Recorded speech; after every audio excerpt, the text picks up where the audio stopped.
acknowledge it and work on it. What does working on it mean? Acknowledging your fault? Your conditioning. Oh yeah, conditioning fault. Well, your attachments. It depends on what it is. Hold on.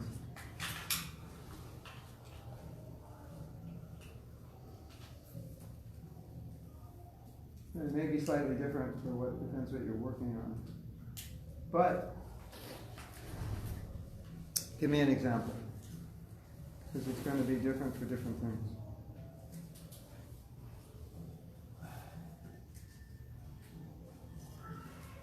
Oh, envy, pride, whatever. What? Yeah, you proud because you get, when you speak in public, everybody listens to you and you are aware of it, but you don't just gonna stop. You're not gonna stop. You're proud to speak in public. You're going to work. You like the way it feels. You're getting some pleasure, but you know that's wrong. Is that what you're saying? Yeah.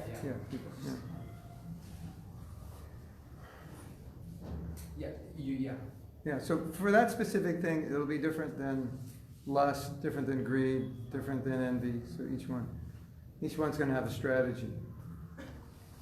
What I think is the biggest problem and the biggest solution, well, the biggest problem is we don't care. There's an apathy. Like, okay, I know it's a problem, but I like it.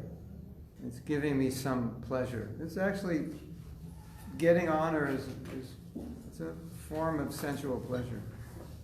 Maybe a very high form. And so I know it's a problem, and many devotees have told me that they know they have problems, but they're really not that interested in overcoming the problem. They kind of like the problem. The problem makes me feel good. So, I like to be acknowledged, and I know it's wrong. So therefore, in your advancement in Krishna consciousness, one of the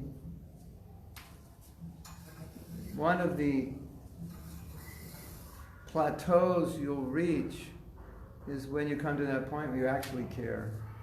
And the desire, in this case for pride, becomes overturned, and the desire for humility becomes stronger than the need to be honored. You actually relish the feeling of not wanting, the feeling of insignificance.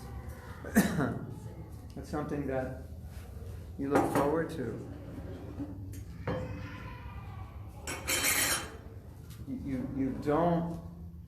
You have this, like, we're asking this question in the retreat. If you come to the retreat, we ask the question,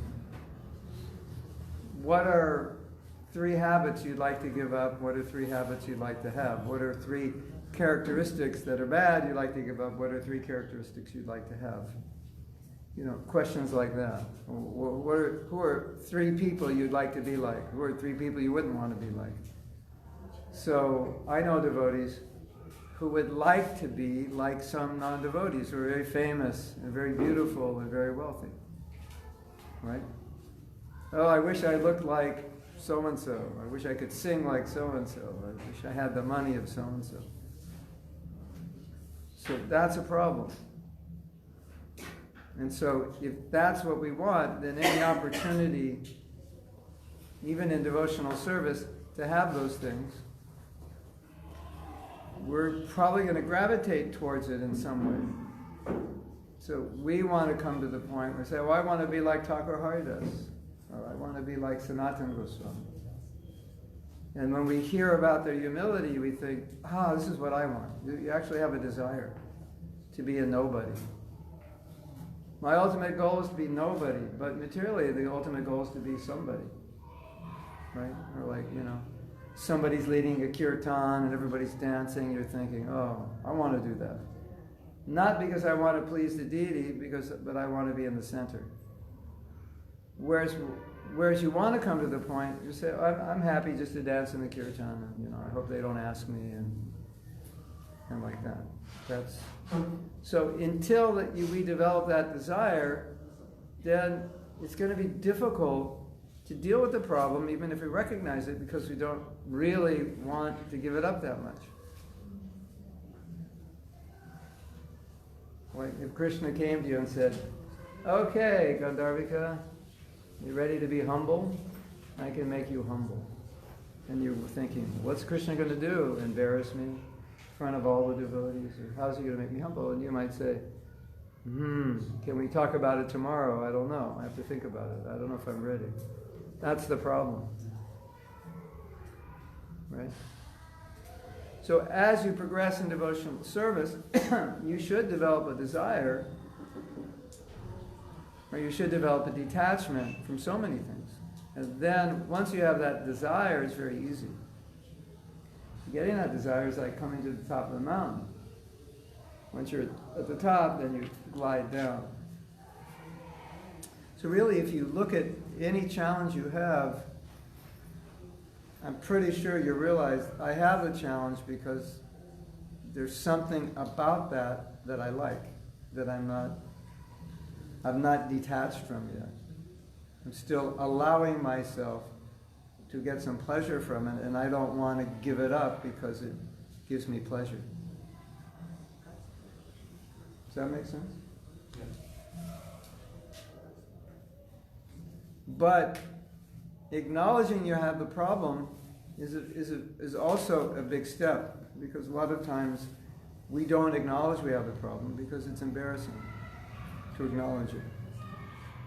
The false ego does not want to acknowledge it.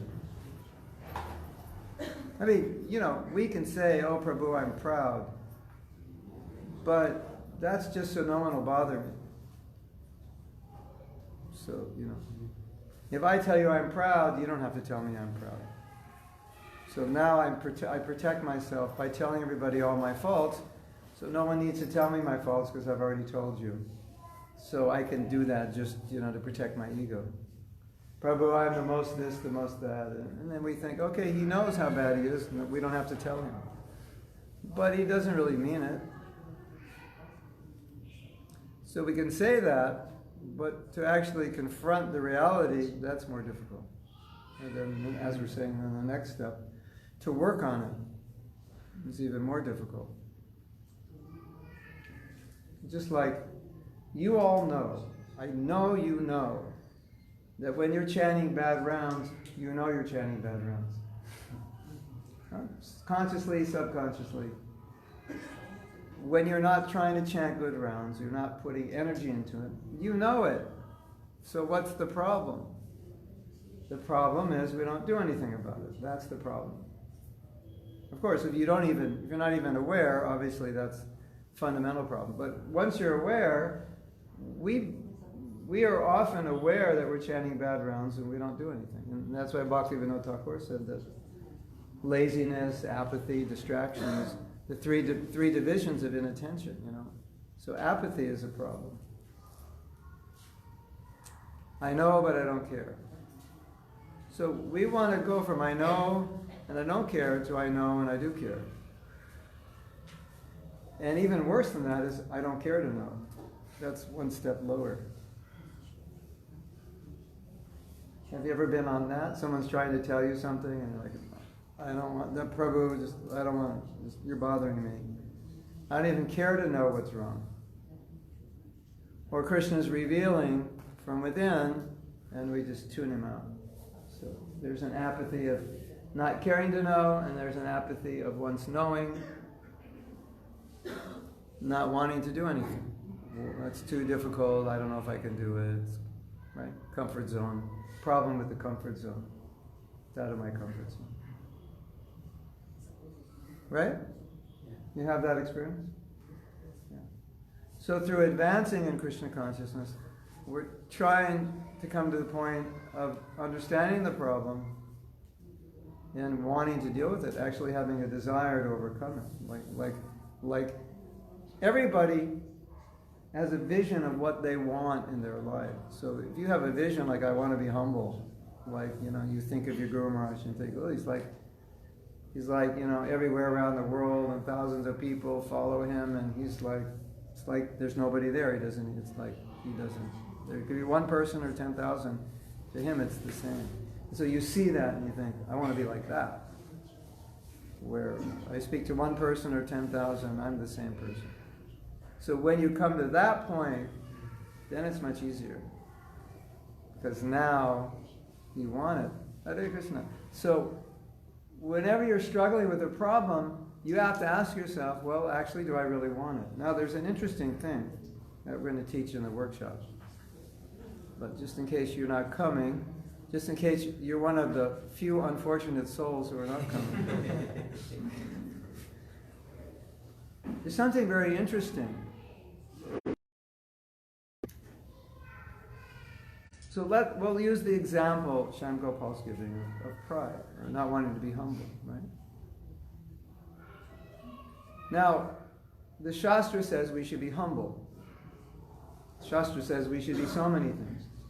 So, if the Shastra is saying we should be a certain way, it indicates we have some choice, or some ability. We're not just helpless. Oh, Prabhu, it's just the modes of nature. I really want to be humble, but it's just the modes. I can't do anything. Not exactly like that. So, as I was saying, if we're not humble, we're allowing ourselves to take acknowledgement and praise from others and digesting it, and it tastes good. We're allowing ourselves to relish it, right?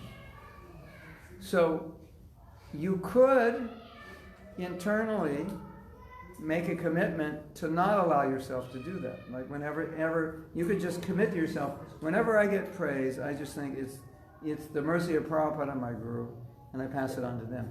You could make that internal commitment. And so from now on, with that internal commitment, you'll have no problem with pride, because every time someone praises you, you'll realize they're actually praising my Guru and Prabhupada.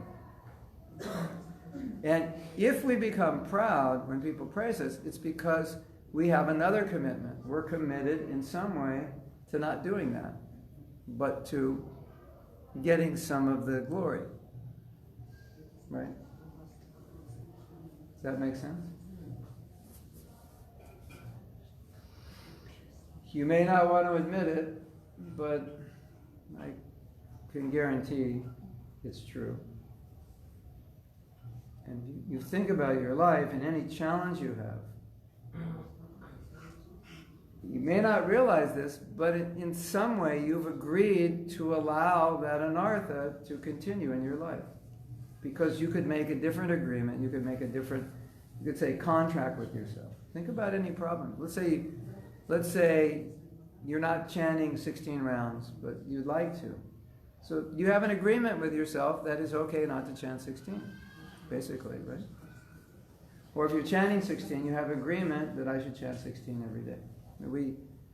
We do a class on vows, and one of the things I realized by developing and teaching the class is that if you can commit deeply enough with yourself, because you're actually committing to yourself, so you have this agreement with yourself and you've committed deeply enough, you actually can't. It's impossible not to chant 16 rounds. You won't know how to do it. Like someone will say, how do you chant 16 rounds every day? And you'll say, I can't tell you, Prabhu, because I don't know how not to do it, because I've committed that deeply. Does that make sense? So if you're failing at doing something you'd like to do, then you want to examine whether you've actually committed to yourself to do it, or you committed to yourself that it's okay not to do it. Right?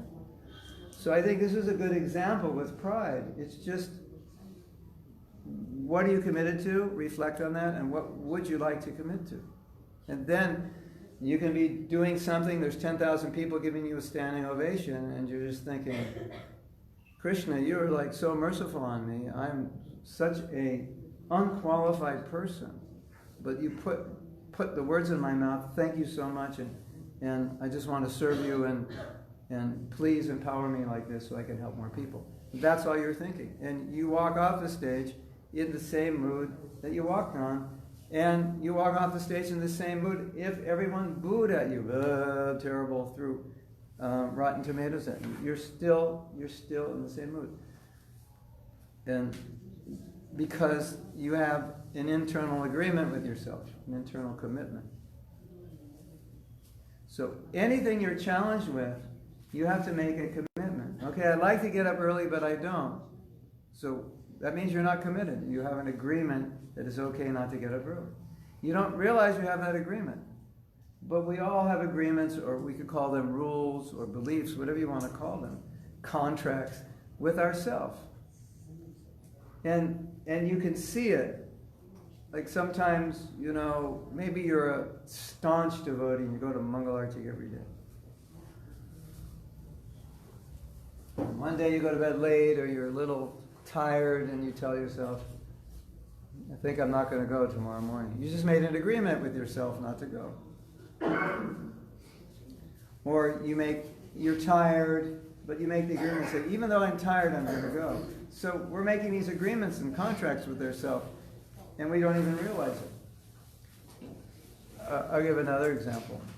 This is from the forgiveness workshop. And in developing and teaching this workshop, I realized that a lot of us don't know why we can't forgive, because we don't realize we have certain agreements or rules or beliefs about forgiveness. So one rule could be that I will forgive someone who does this, this, and this, but I won't forgive them if they do this and this, because these three things are unforgivable and these three things are forgivable. Or I will forgive them if they're not a family member, but if they're a family member, it's unforgivable. And then you're struggling to forgive them, and you don't know why, because you don't realize you have this agreement or rule or belief about forgiveness. And you have to overcome it. Otherwise, you can't let go. So you do everything to let go, and still you say, I can't let go. Does that make sense? So you don't even realize you have a rule, but you have it, and that rule is, it's blocking, and you're doing everything else. And if you're trying to do something and it's really difficult, it could be you have a rule that goes against it and you don't realize it. I heard a story. There are different stories about people who have certain rules or beliefs, and they're trying to be successful, but they can't. Because they either fear success, or they don't want to be more successful than their father or their brother, something. So they just kind of catch themselves to not be so successful. And they don't even realize it.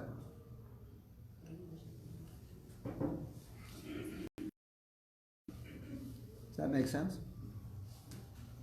So then if you're having difficulty with something, then ask yourself, what is the agreement I made? And you might realize I didn't make any agreement. Why can't I get up early? Well, you didn't make any agreement with yourself. What was your agreement? Get up when you get up.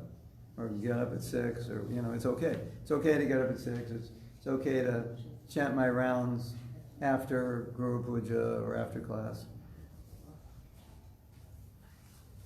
And you see some devotees, some amazing devotees, they have all their rounds done before Mangal Arati. That's their agreement with themselves. I'm going to chant all my rounds, or I'm going to study, from 2 a.m. to 4 a.m. every day, whatever. So we have, like there's a saying, to not choose is a choice. So if you don't have an agreement, you actually do have an agreement. You just don't realize it. It's just a different agreement. Or to not have an agreement is also an agreement, to not have an agreement about something. Yes?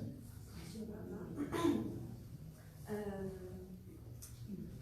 in the past, I can't remember where, but sometimes if we're too rigid with ourselves in keeping these commitments, we can end up with like a harder heart. Too much austerity. Well, that's an interesting question. Too much austerity can make your hard heart. So, too much austerity would mean you're doing something which is maybe somewhat artificial for you. That's the idea. But there's a subtle line between what Prabhupada's asking us to do and what's artificial. So in some areas you have a broader range of choices. In some areas, like if you want initiation, you have to do 4 things. You have to avoid 4 things and do 1 thing. So you don't have much choice there. But if you don't want to get initiated, Hare Krishna. You like it in Mayapur? Yes. Me too. But in some things there's less choice. But you could decide I'm not ready to be initiated for many years. Then you choose a lifestyle that's maintainable. And it's not, because sometimes if a devotee is trying to do austerity beyond what they can maintain comfortably and peacefully, they become disturbed. And they often disturb people around them because they're not situated well. So that is true. But we're talking more about things you would really like to commit to, like I really want to do this, and you can do it. It's possible. I was listening to a lecture today, and Prabhupada was talking about devotees who chant, 64 rounds, 128, 192. Bhaktisiddhanta did 192 rounds for 10 years before he began. 192. You know how long that takes to chant 192? It's 22 hours. So you have 2 hours to eat, take a bath, and rest before you get up for the next 22 hours. And he did that for 10 years. Hare Krishna. So Prabhupada was saying, but we only have to chant 16 rounds. It's very easy, only takes 2 hours, So also, there's some things that when looked at from a specific perspective will seem easy. And some things, the same thing looked at from a different perspective will seem difficult. So we want to gain perspectives that make it easy for us to do things. If you have a perspective and say, so hard to chant 16 rounds, takes so long. One of the mistakes we often make is we want to achieve something, but we speak against it. I can't do that, I can't get up early, I can't chant 16, I can't follow, I can't change, So we're just like defeating ourselves. And we don't realize we're doing it. And then we wonder why it's so difficult. So we want to be careful. So there's this balance between what I can do, what's artificial, and what I am talking myself out of doing that I think I can't do. And I think that's a big problem. That's something that I've realized that is, I can't say for sure because I haven't studied this, but I think it's a little too dominant in ISKCON. That people think they can't do things that they can do in the name of being real. And if you listen to Prabhupada's lectures, he didn't think it was that difficult for us to follow the basic principles of Krishna consciousness. But of course, yes, we have to be real, but I would say we also have to have attitudes which make it easier for us. I have a godbrother, he gets up at 1:30, and then he chants maybe 32 rounds. And then every morning he writes, maybe from 5 o'clock he writes, 5 o'clock till breakfast, and then studies and writes. So after he told me he got up at 1:30, then sometimes devotees would say to me things like, I get up early every morning. And I say, well, what time do you get up? And they say, 5 o'clock. And I say, Prabhu, 5 o'clock's not early. 1:30 is early. And so what I'm trying to do in joking with them is reframe their perspective. Because if you think 5 o'clock is early, then getting up at 5 is like, that's the best you can do because it's early. If you think 5 o'clock's late and some other time is early, then you can get up earlier, right? So I like to joke with devotees when they tell me they're getting up early, and I say, it's not early. Reframe your perspective on early. Or, something's austere.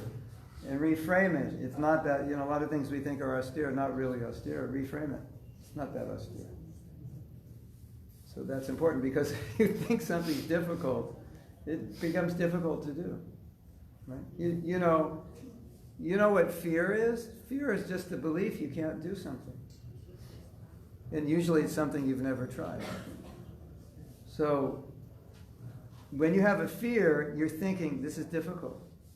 That's why the fear is there. Then I won't be able to do this. And you all know how difficult it is to do something if you're afraid. Right? Like I like to joke with devotees when we go on a morning walk, sometimes there's a little curb. And I say, okay, everybody walk on the curb. So everybody walks on the curb, and then we jump off. And I say, that was easy, wasn't it? And they all say, yeah. And I said, what if this was 100 stories up between two buildings? Would it be easy to walk across? And they'd say, no, it wouldn't be easy because of the fear. But it's just as easy, right? So fear makes things difficult.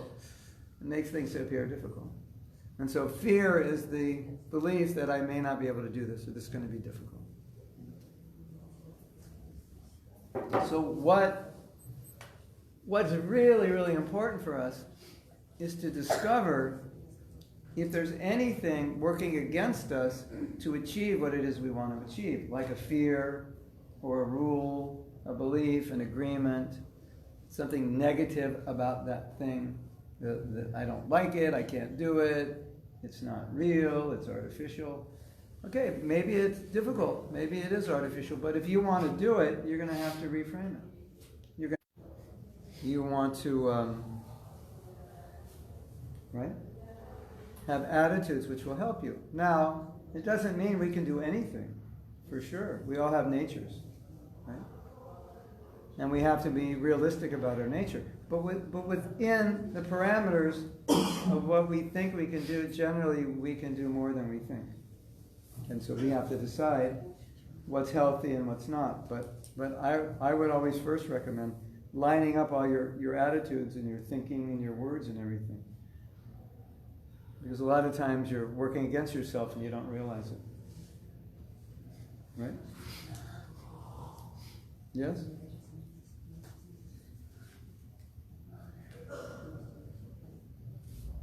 I always found it very helpful when you're looking at something, instead of saying it's difficult, just tell yourself it's easy. Because difficult means I don't know how to do it. Easy means I know how to do it. So if I say it's easy, that means I just have to find out how to do it. Like somebody went out and distributed 100 books, Bhagavad Gitas, today in Mayapur, and you're thinking, that's so difficult. No, don't think like that. Think, well, I should talk to him and see what he did. There must be a system to it. Right? Or people get up early, there must be a system. This devotee has been chanting 16 rounds every day for so many years. Let me talk to him. What's he thinking? So when you line up the right attitude, the right thinking, everything, then you realize, oh, that was easier than I thought. Right? Does that make sense? Like you see nowadays on Facebook, these people are advertising, I can show you how to sing, I can show you how to play guitar, like, Jimi Hendrix, 3 lessons, I can show you how to play piano in 3 weeks. I've developed a system. So they've broken down something complex to show you it's actually much simpler than you think. But if you just watch it, you look at it and you think, I could never do that. But you always have to think, no, there's a system to do it. If I learn the system, I can do it. Or, like business. I don't know anything about business, spreadsheets, cash flow, this and that. Yeah, but some good teacher could break it down to so he could even teach a 10-year-old so he could understand how it all works. Right? So I would think like that. If I think something's hard, maybe it is hard, maybe it's difficult, maybe it isn't. Maybe I'm just looking at it in a way that makes it seem difficult. I teach japa workshops, and some devotees say, well, it's so hard for me to chant 16 rounds, and I feel like crying. Because what we teach in the japa workshop makes it easy to chant 16 rounds, makes it relishable, sweet. It's just a different way of approaching it. And devotees have told me that when they learn how to approach it, then it makes everything. and relishing.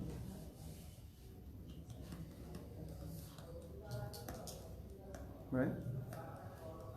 So every problem you're facing, ask yourself if I have made an agreement that it's okay to have this problem. Let's give another example. Sometimes we get irritated by something or somebody.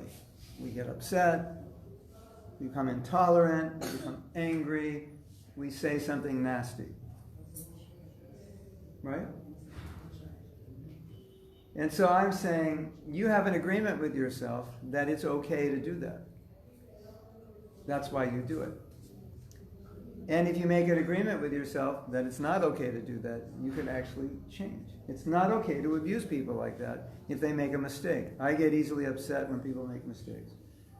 It's not okay to abuse people like that. But my agreement, and I don't realize it, is it's okay to get angry at people when they do this or that, whatever it is. Serve prasadam wrong, play the cartels offbeat, sing out of key, whatever, schnick on their beads, whatever bothers you. You could actually change that, and you could decide it's okay. I don't have to get upset with that. You could actually do that. Isn't that amazing? You could actually change the rules of the game. And you know why you can change the rules? Because you made them. You made the rule that I will get upset when prasadam is not served properly. They put the spoon on the plate, and I go, what a malecha, They don't wash their hand when they should, and so forth. You've made a rule that you allow that to disturb you, and you can make a new rule that's not going to disturb me anymore. But you have to know what's triggering the upset. You have to be aware of it. So you have to ask yourself, when I get upset, what triggered it? Like for me, for example, I was having this problem. I go to a lot of countries where we need translators, and sometimes at the end of the class, the devotees say, that translator wasn't exactly saying what you were saying. And I was wondering why I say something and expect a response from the audience, and there wasn't any. Like it's funny or witty or exciting, and the audience is like nothing.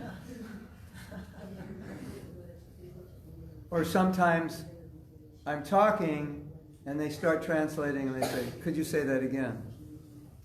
And that used to really bother me because I just, I don't want to say it again. Why aren't you listening? And then I realized that's my rule. That I just changed my rule. And then they'd say, can you say that again? I'd say, okay. And I wasn't upset anymore because I realized that was just, whatever you want to call it, a pet peeve or a need or something. And I changed, I realized translating is hard. So you got to be rested and alert and well-fed and happy, and otherwise it's like, after 20 minutes, your brain is like, the wires are burning out. And so it was rude of me not to at least be a little sympathetic to that reality also.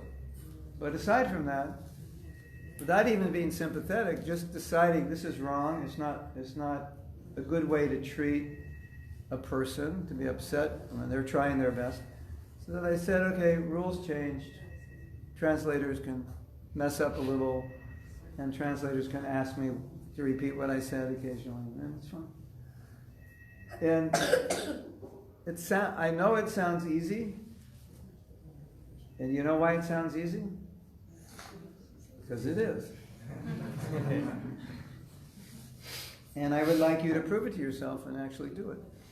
So find something that upsets you, and then change the rule and say, okay, no longer is that going to upset me. From today on, when, whatever it is, when the Bengalis knock you over in the temple, I'm just going to go, I'm going to think, what a blessing to be touched by a devotee. The perfection of touch is to be touched by a devotee. I could be so many places, New York City, getting knocked over by other people. But as I'm here, I'm getting knocked over by devotees. And I'm going to think, these devotees, these Bengalis are so anxious to get the mercy, they'll knock you over to get the mercy. Of course, we're thinking, that's a Kanishta Adhikari, they don't understand who a devotee is, they just want to see the deity. No, don't think like that. You have to change the way you think. See, this is so interesting. A lot of times we'll read something in Prabhupada's books, and that becomes a source of agitating us. It becomes a source of causing us to become angry. Prabhupada said they're Kanishtas because they're more interested in the deities than the devotees, and I don't like that, and they should learn. You know, so you're using the philosophy to get you all upset. It's crazy, isn't it? Rather than thinking, here are these people, they're just anxious to be here in Mayapur. They could be anywhere. If they had the money, they'd probably fly to Orlando and go to Disney World. But at least they're here, and so we can appreciate it. This is amazing. So many people are here. This is wonderful. That's why we built the temple. First John Mastami, first Gorpanima in 1973, I think there were 3 people here. It's like nobody. So you just change the rule, and now when people bump into me like, Jai, I just feel purified by the touch of a Vaishnava. You could think like that, right? Like what was that? What was that story when, who was it, Nityananda or someone was, I don't know, was doing something, slapping or doing something so-called irritating, and the devotee said, "Oh, it's a mercy." So you just changed your perception of what it is. He's not disturbing me. He's giving me mercy. Slap me in the face. What mercy? Pure devotee slap me in the face. Yes. I was watching some videos today, not by devotees, but about psychology and this kind of things, and we were saying about black and white thinking. Yes. I didn't know I had that, but I have a lot of that. Yeah. How can we deal with that? Well, you'll have to have a brain scan. Because some people's brains only think black and white. They don't think gray. 1/6 of the world can only think black and white. So they have an idea and you try to explain this other idea, it's impossible. Even the other idea is just common sense logic. So I don't know if you have that. But at least if you realize you have it, then you can, if you become convinced something is the way it is, you can think, well, I just don't have the ability to see the other side. Why I realized that I have these extremes. Yeah. You may be part of the 1/6. It's either this way or it's this way, and nothing in the middle. But that's what I've learned from several people, that it's the way the brain is functioning. And I even learned that by scanning someone's brain, in maybe 80% of the cases, you can tell if they're liberal or conservative by nature, by looking at the way the brain functions. Which is very interesting. But at least you realize you're black and white thinking. The problem with that is like we are told, if 2 devotees disagree on something, don't take sides. Because then you're taking side against the devotee. We don't want to do that. So black and white thinking, it's very easy to take sides. Sometimes a devotee will explain something in black or white, but my experience with Prabhupada, he always explained black and white. He never just gave the black or never just gave the white, he gave them both, because that's the balance. I remember hearing Prabhupada giving lectures talking about one thing, you should do this. And then the last 5 minutes, he said, but if you can't do that, then you can do this. Of course, not everyone can do this, so you balance it. So that's important. And if you just look at the world isn't a whole lot different than ISKCON.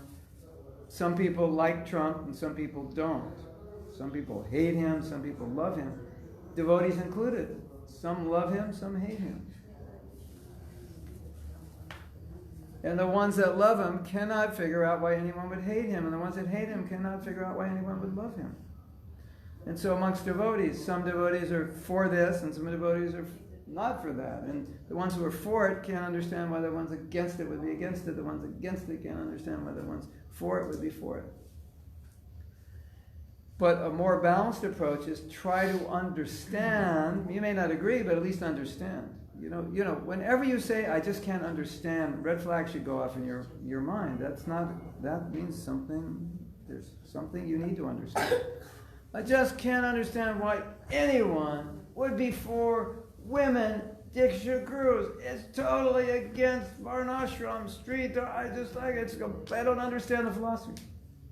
No, you better understand. Try to understand why some would be for it. That's the black-white thinking when you say, I just don't understand, and you don't try to understand. I'm not against female Diksha Gurus, but I totally understand why people are against it. And I'm willing to be convinced, I just haven't been convinced.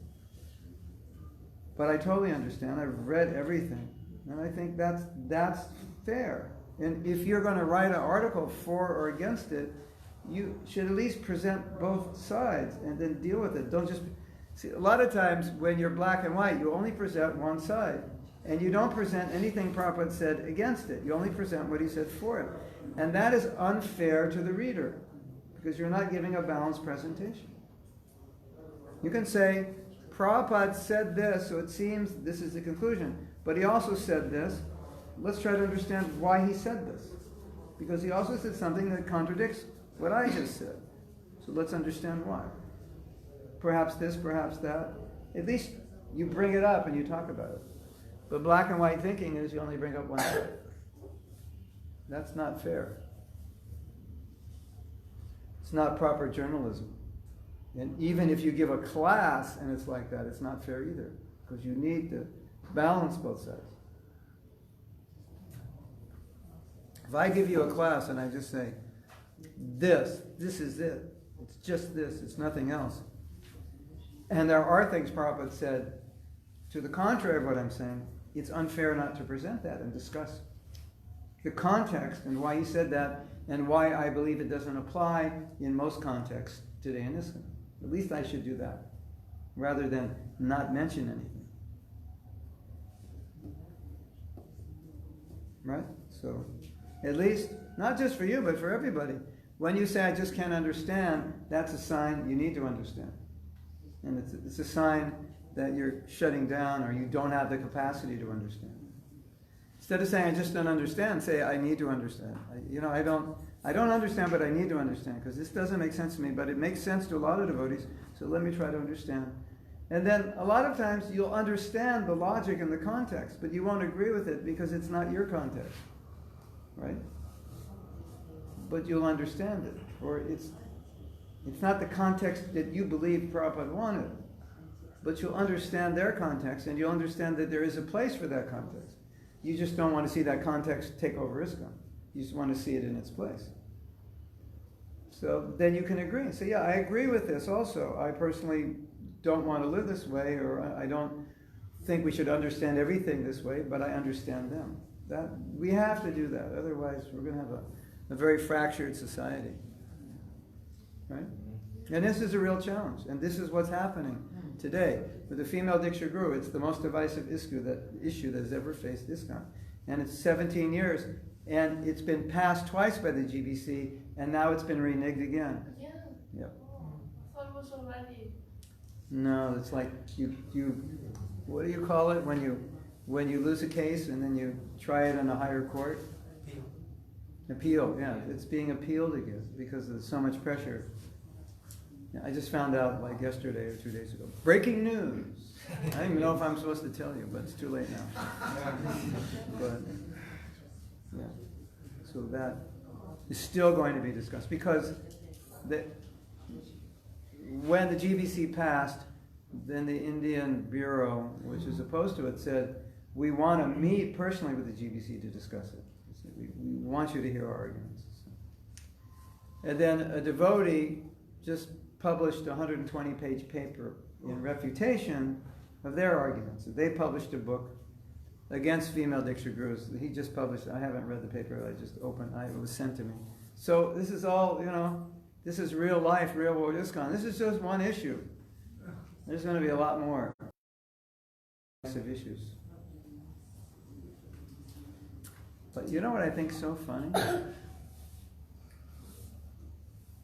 You know how in ISKCON we kind of put women down a little bit?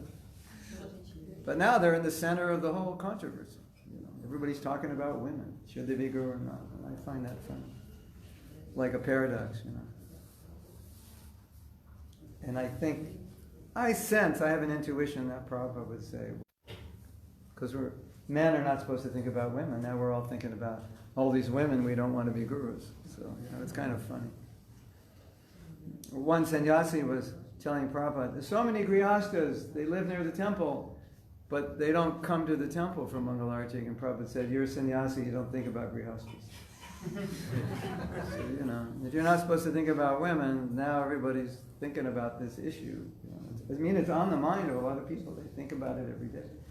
So it's kind of ironic now they're, you know, thinking about women. Not supposed to, you know, men should be thinking about Radharani, that woman's okay. Anyway, this is a message that I've been sharing with a lot of devotees, that even an equally problematic situation that the female Diksha Guru brings up is just resolving such extreme differences. And that's really what's at hand here, I think. That's my opinion. I think that it's equally important how we handle this issue. Because whether women become Diksha Gurus or not, if this issue isn't handled well, that could fracture the movement. And it can set a precedent for how we handle other issues.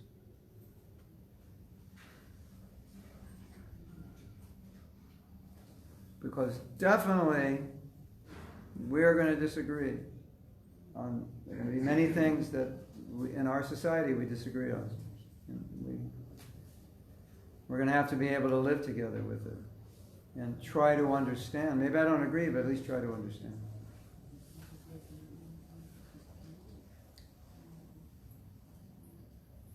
It's also kind of interesting because I don't think there's any women that want to become guru. So even if you pass it, there may be nobody right now that doesn't. So it's just a very interesting issue. Or maybe one. What do you think? Should women become gurus or no? I think men should be gurus. They should be? Better? Yeah. Better. Okay. Why? Because they're more stronger and they can protect. Wow. Why? The women? You saying women should be gurus or men? Or both? Men. Men. Oh, they're stronger. They can protect. Okay. Protect from what? Everything? All right, so more questions? I'd rather do questions than read because the document I got, I haven't seen it yet. It would be more fluid if you just ask questions. Yes? With regards to dealing with something you don't understand or that you're not willing to understand, how come there's that kind of fearful response? Because if you're really secure in your own position, then why would one feel threatened by a person that disagrees? You wouldn't. Yeah. Or, yeah, you won't. You might feel disturbed because they don't agree with you. And some of us have that nature. You know, if people don't agree with us, then we take offense. But if you don't really know who's right, then just be open. And if you feel that you understand or you're satisfied that you've understood it, then at least always be open that you could be changed by someone who knows more. Or I think that's fair. You know, according to psychology, once you make up your mind, it's very difficult for people to convince you otherwise. And statistically, the only way you really change your mind is if someone you highly respect. And what's really scary is, this is just research done over many, maybe even hundreds of years, that if you're convinced about something, biasly convinced, facts to the contrary can be presented to you and it won't change your opinion. That's kind of scary. Like, I don't want to believe this, even if there's facts. So it's good to know that that's how human nature works, so that when you're dealing with something, you can understand, well, am I just biased because this is the way I always think, or because someone I highly respect said this, and once they said it, I just believe it, and I have not investigated it. And if we're going to function well as an organization, we can't be biased and prejudiced. It's going to create problems. And so it's, some devotees say, we don't need psychology. I couldn't disagree more. You have to understand how your psychology works, because your prejudice and biases get in the way of just understanding Shastra, objectively. If there is such a thing as objective. But you have to understand these things. Or just like we were saying, you have rules that are governing decisions. You don't even know you have the rules. So you have to be self-aware. So psychology is just self-awareness. That's at least what I mean. Understand your nature of your psychology and emotional makeup. So you understand the processes which filter your vision and decisions. They may be skewed in some way, and you're not even aware of it. It's just like so many men, I don't know nowadays, but so many men, when they join, young men, they became brahmacharis, and so they were skewed to think a certain way, about women, right? Kind of a survival technique, but it was an immature way of thinking. So, we have to train men to think more objectively, more reasonably, use common sense, compassionately, so forth.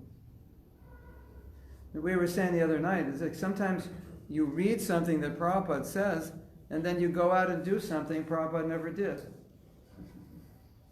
based on what he said, which is scary, isn't it? Well, look what Prabhupada said, let's do this. And then some senior devotee says, Prabhupada never did that, why are you doing that? No, it says right here. No, that's not what he meant. Or he meant that within this context in Sati Yuga. It doesn't apply now. So, we should understand that, that's maybe my narrow vision, all right? And that's how I take things very narrowly, because that's my nature. And I need to broaden my vision. You want a garland? Okay, stay there, I'm going to throw it on you. See if I get it. Almost. Close. Yes? Часто вот эта договоренность, и говорится о том, что человек с чем-то себя отождествляет. То есть какой процесс вот этой договоренности? Я как душа договариваюсь своим умом, или что происходит?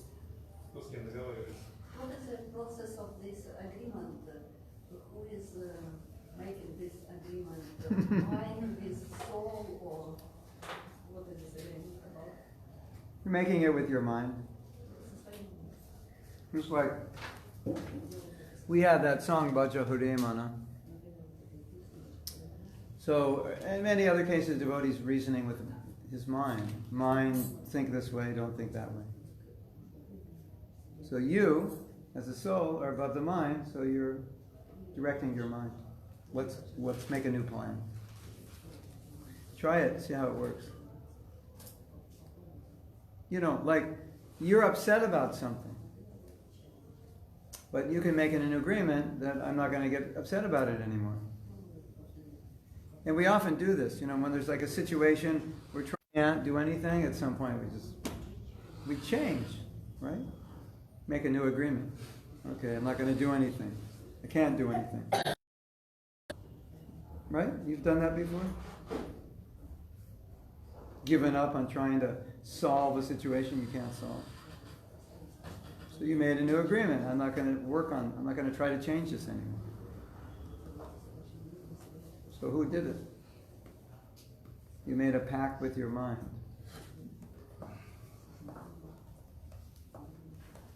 My dear mind, stop doing this, start doing that. Go to the lotus feet of Krishna.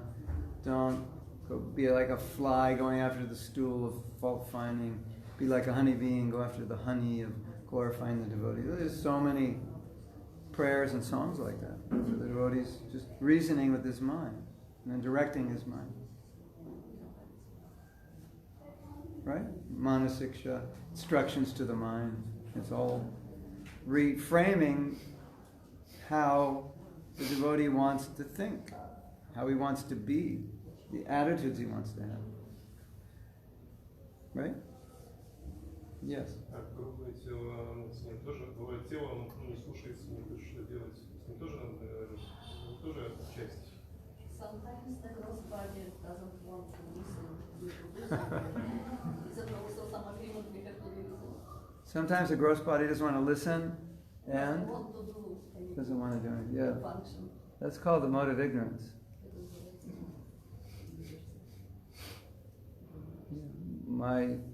My suggestion is, if you're a devotee, you definitely don't want to mess with the mode of ignorance, because it's not a good place, because that's what happens in the mode of ignorance.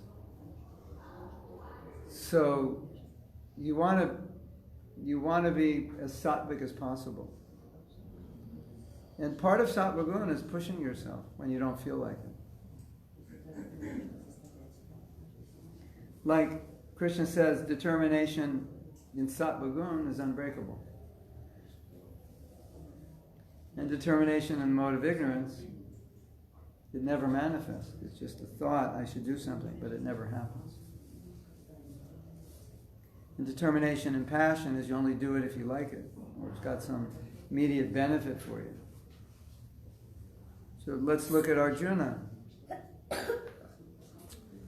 Arjuna didn't want to fight. So we can use the same example. His body didn't want to do it. He got the instruction and his body didn't want to do it. And what did Krishna say? He said, don't give in to the duality of what you want to do or not want to do. Right? Just do your duty. That's sattva. So, if we're going to play with the modes of nature, it's going to be hard to be Krishna conscious. Right? But if you stay sattvic, it's going to be easier. And so if you're getting lazy and your body wants to go to sleep or eat or do this, and your mind's saying this is not good, but you give in to your body, then you should understand you need to push yourself more.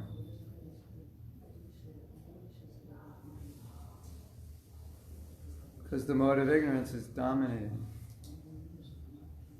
So that should be a sign that you have to push more. Yes?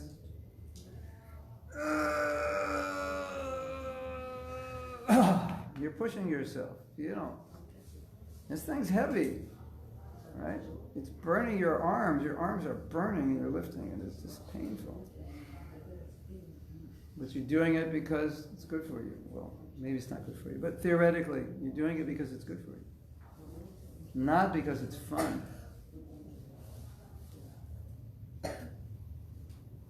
That's sattva.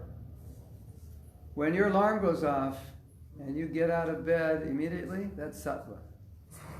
You get out of bed an hour later, that's tamas. I had a hard day yesterday, I think I'll sleep now. Gotta take care of yourself. Gotta love yourself.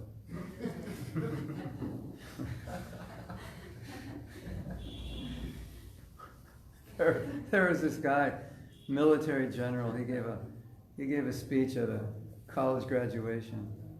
I can't remember the whole speech. He was a great speaker. And he said, when you get up in the morning, first thing you do, make your bed.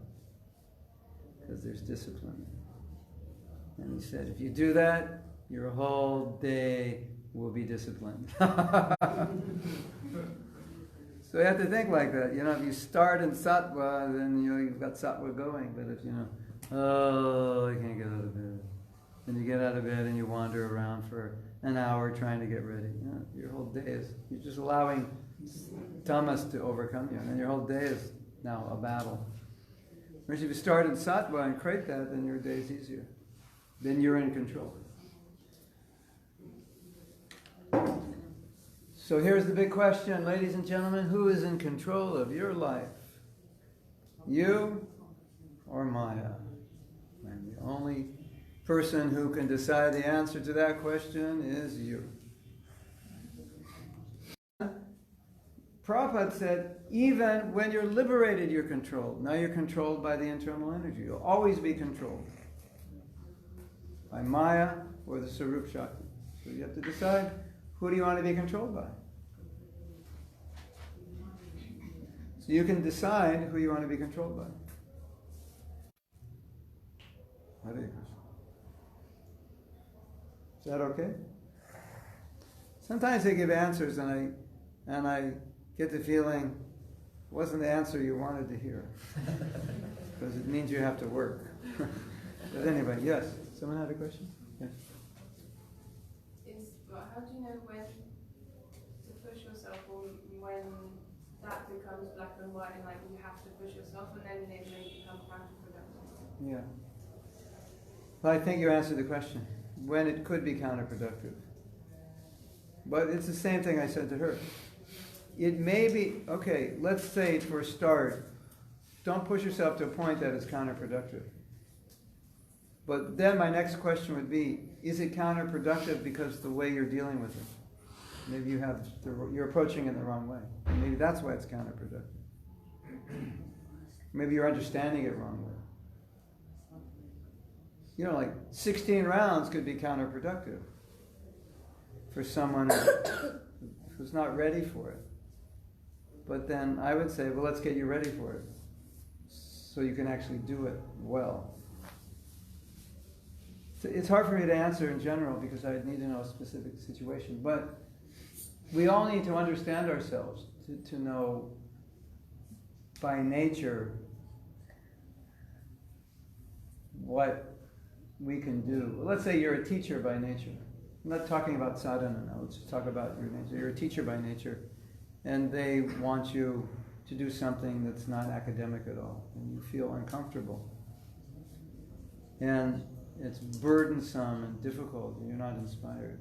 So that would be a sign that that's counterproductive. And they might say, no, you should surrender to gardening. Say, but I never went out of my house for 20 years. I don't like outdoors. I always read books all day. I like to teach. No, you have to surrender. No, so maybe it would be good for you. But maybe it wouldn't. Maybe you would get bored and unenlightened. So in that sense you could say, okay, I tried to surrender to it, but it's really difficult for me. I just need to learn to do it better.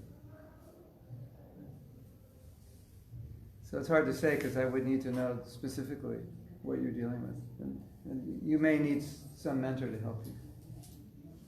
I mean, another question you ask yourself, can I maintain this? Like, I want to do this. Can I maintain this? Will I be inspired? Is this something that I could see myself doing every day? Or is this like so difficult? I could do it for a while, but I can't. I don't see myself maintaining it. It's like someone becomes a brahmachari, like in a manner. So they'll say, okay, you can be a brahmachari for 5 years or 2 years, and then we'll reassess it. And after 2 years, they say to him, yeah, you can continue. And he says, I want to continue. And they all agree that that's good for him. Someone else, they say, no, I don't think you're a brahmachari. I think you should go back to college and get your degree and get married. So you'll need some guidance from seniors to help you sometimes. But as far as women are concerned,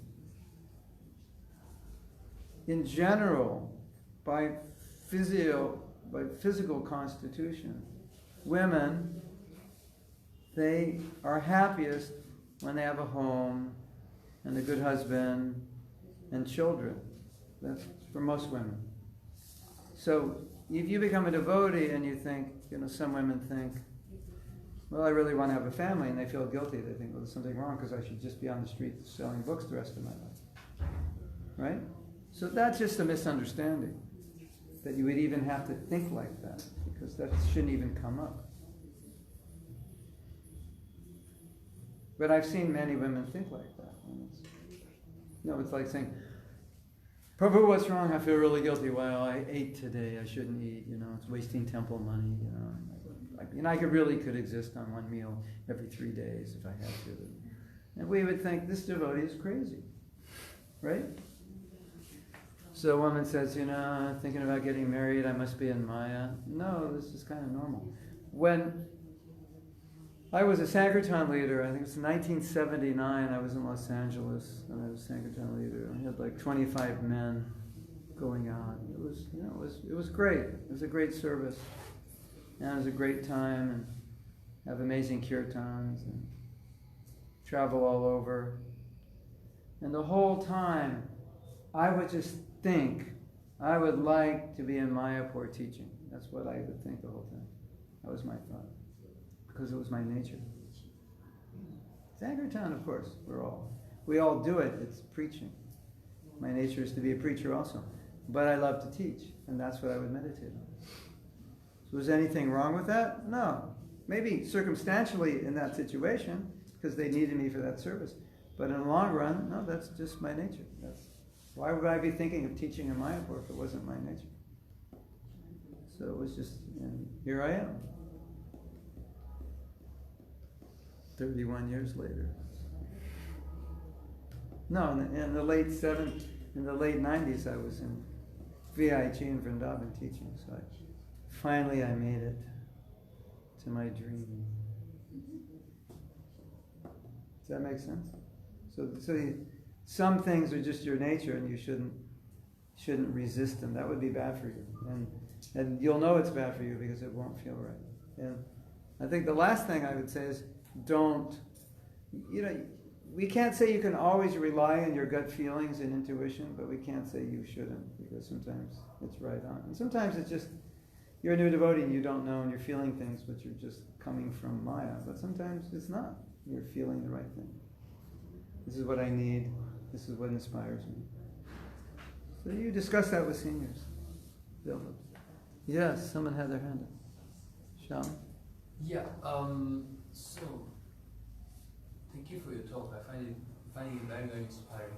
But I think, from my understanding, there is a very thin line between your nature, which is something you should not resist, and your conditioning, which is, I think Prabhupada writes about it. Conditioning in the modes of nature.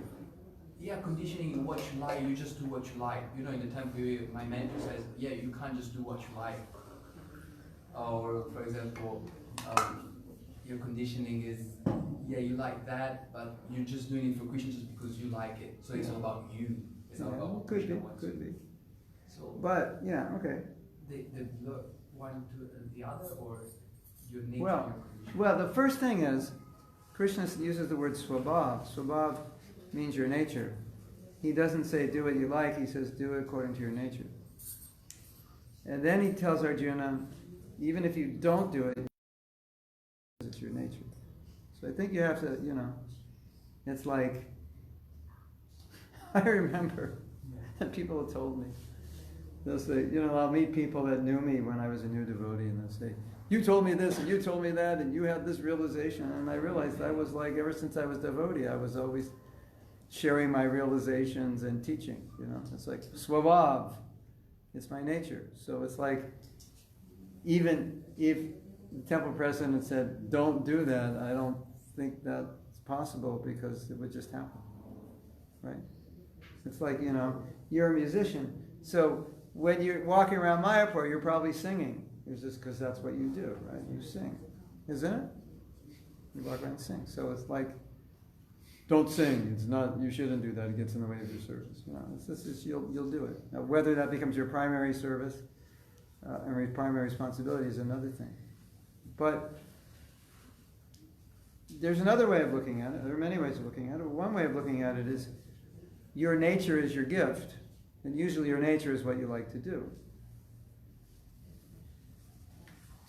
And you think, well, it's my nature, I like to do it. That means I'll have energy to do it, and I can do it well, and I can use it in service. So it's kind of a win-win. You can employ that in service for Krishna's pleasure. I'm doing it for his pleasure. So no, it's no longer about me. It's like, well, this is the gift I have, and I can use this. If you can lead a kirtan and inspire people, or you can give a class and inspire people, and you like to give a class, that's good, because it's working for you. But if you're doing it to get honor, okay, and you're unwilling to wash the pots, when you need to, then that's a problem. And a lot of times, it's like, well, if Krishna makes the arrangement for you to do this and that, why not? Like I was in Mexico a few years and they said, we want to organize a concert. I was like, yes. But it wasn't like I said, organize a concert because I want to play music for Krishna on stage with a big band. But it happened, and the whole mood of the concert was to get people to come to a course we were giving. And that's why we were doing it. So then I could utilize my musical talents, and we signed up, I think, 130 people for our course through the kirtan. So it was like perfect, and that was the goal of it. So it just happened. So of course, then they'll say, Mahatma, but did you enjoy it? Hell yeah. I was ecstatic. Because that's what I love to do. But I wasn't doing it because I love to do it, but I'm doing it because it could be done as a service. Right? Now, if you're I want to have a band just because I like to play music and I don't really care if anyone becomes Krishna conscious. As long as I'm famous and make a lot of money, that's all I care. Okay, then that's a problem. But if you're good at something, why not use it? It doesn't make sense not to use it, right? As long as you won't get deviated. That's some devotee said, I don't want to do it because I like it so much, it'll just be Maya for me. Okay, if that's the case, better not do it.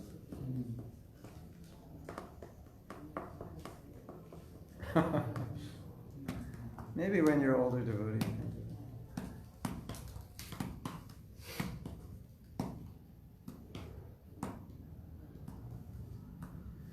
it. How you do it.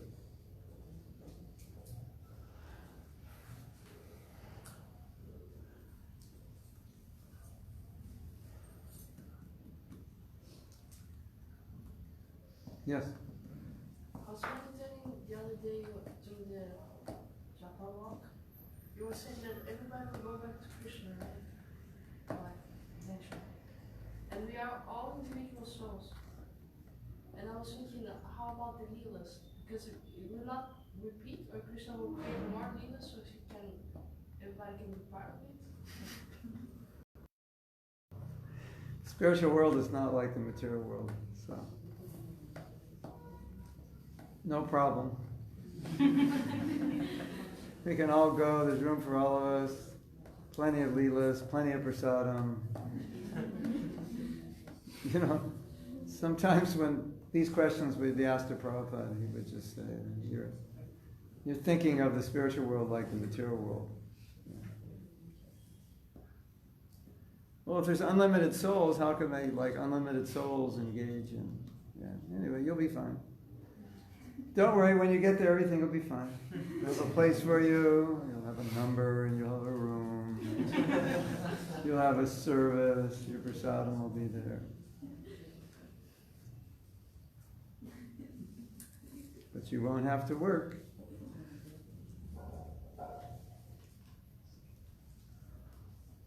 And The nice thing about the spiritual world is like, it's different from this world. Like last night we're having a kirtan, and about 8:40 they said, you have to close the temple. Right? Well, in the spiritual world that wouldn't happen. Or like right now we're having class, but we'll have to end soon. Questions will have to end, but that won't happen in the spiritual world. It just keeps going.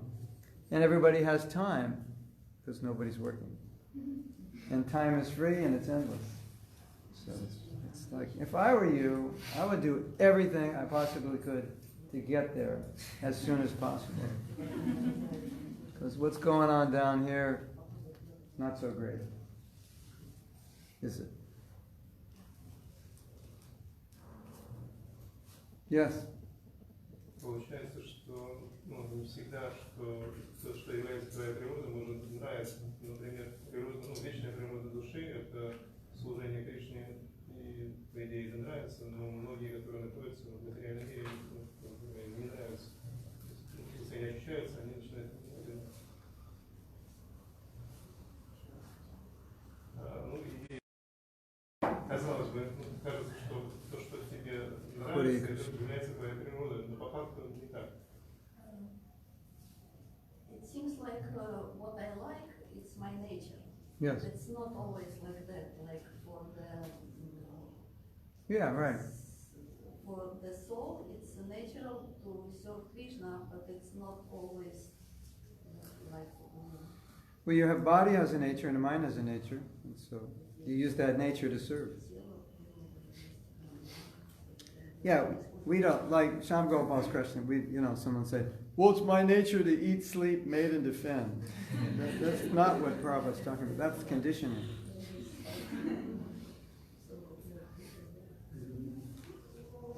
Nature means one of the four varnas. Yes?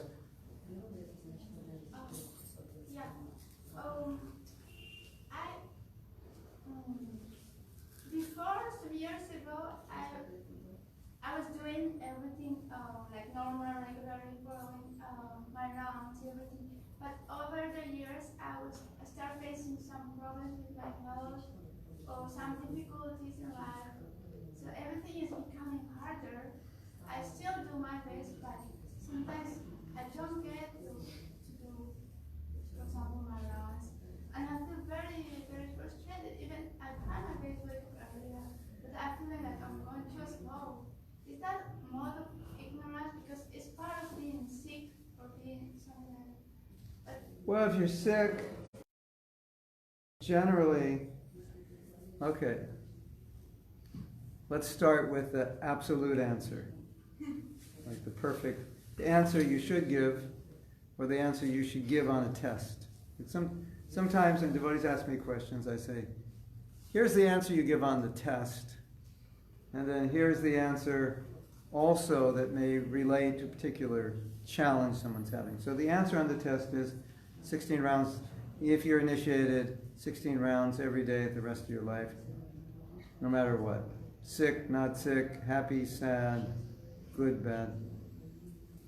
And I had personal experience of that with Prabhupada, where like, no matter how difficult a situation a devotee was in, he said, no, you have to do 16 rounds, because he was afraid that Maya would get us if we didn't chant 16 rounds. That was our insulation.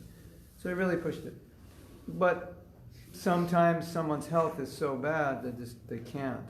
There's no way. Or when a woman has first gives birth, it's often very difficult. So there may be some exceptions. So you don't want to,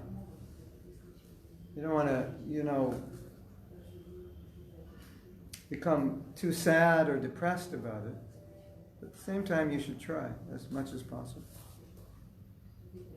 Yeah, I felt at least if Krishna knows that somebody's You felt trying, what? If at least, of course, Krishna knows somebody's really trying their best. Yeah. Of course, trying is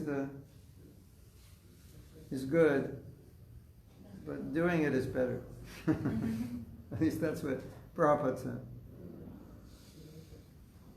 So I would make that my goal as far as possible. And if it's not physically possible, then okay, temporarily. And then, make a note how many rounds you have to make up. And On the Kadasi you can chant extra to make up for it. Something like that. Is being sick a mode of ignorance? It puts you in the mode of ignorance, but it's not a conscious effort. Of course, Prabhupada was amazing. When he slept, he was like completely Krishna conscious.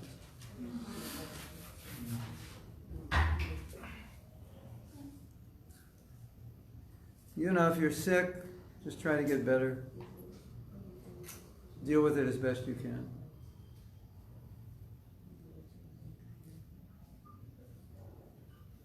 Anything else?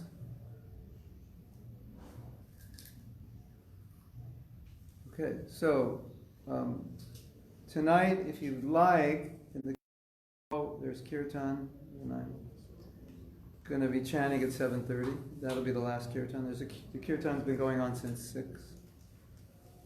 And this morning we took a walk along the Ganga. We have a special secret path, only known to a few Mahatmas. It's kind of nice. The other day we went to Yogapeeth. The other day we went to Bhaktivinoda Thakur's house. So you never know where we're going to go. It's decided at 5:20 a.m. every morning. So if you want to come on the walk, you're welcome. And then we're going to put my books and pen drives up here with my classes and kirtans if you're interested. And